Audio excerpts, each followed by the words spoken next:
माझा ज्ञानदादाला एवढं लागतं, त्याच्या पाठीवर वळ उठले, रक्त येतं, तरी सुद्धा तुम्हाला दया येत नाही. आणि मग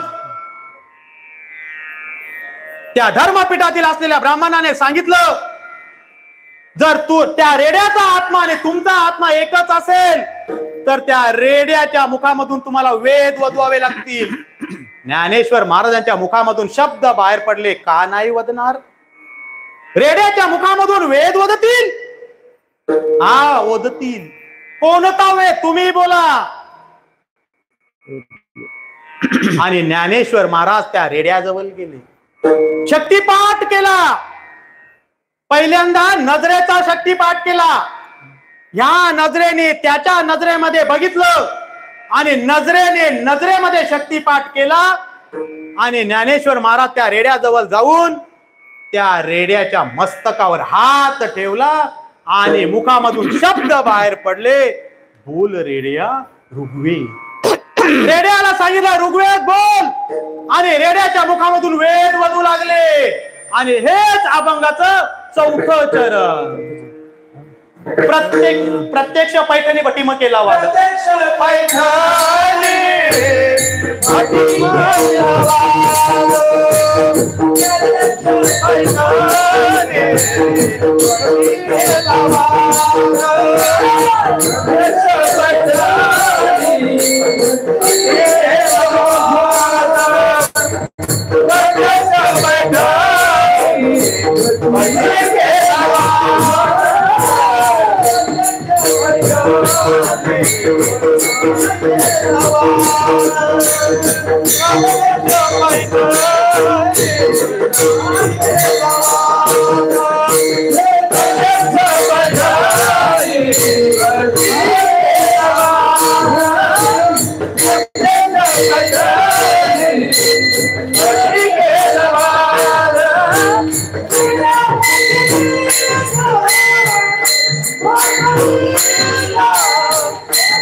आणि त्यानंतर कृष्णाजी पंत देवकुले यांच्याकडे ही चारही बालक गेल्यानंतर त्या ठिकाणी पितृभोजन होतं आणि पितृंना भोजन देण्याकरिता कार्यक्रम होता.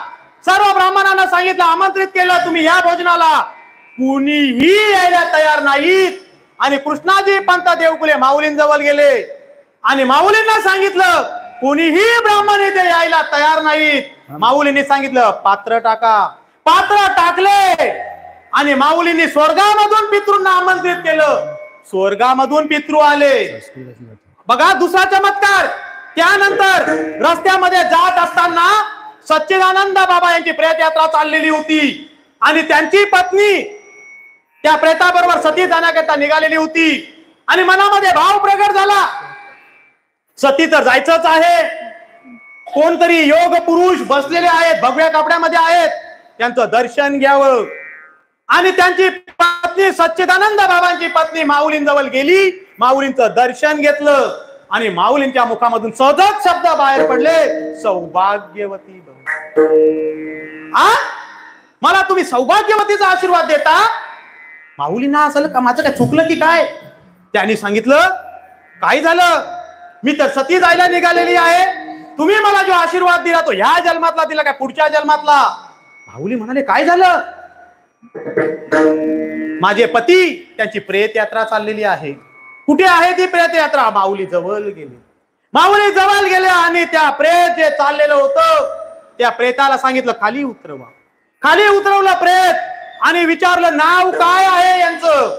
त्याने सांगितलं, सच्चित आनंद, सच्चिदानंद. आणि मग माऊलीने त्यांच्या मस्तकावर हात ठेवला आणि म्हणाले,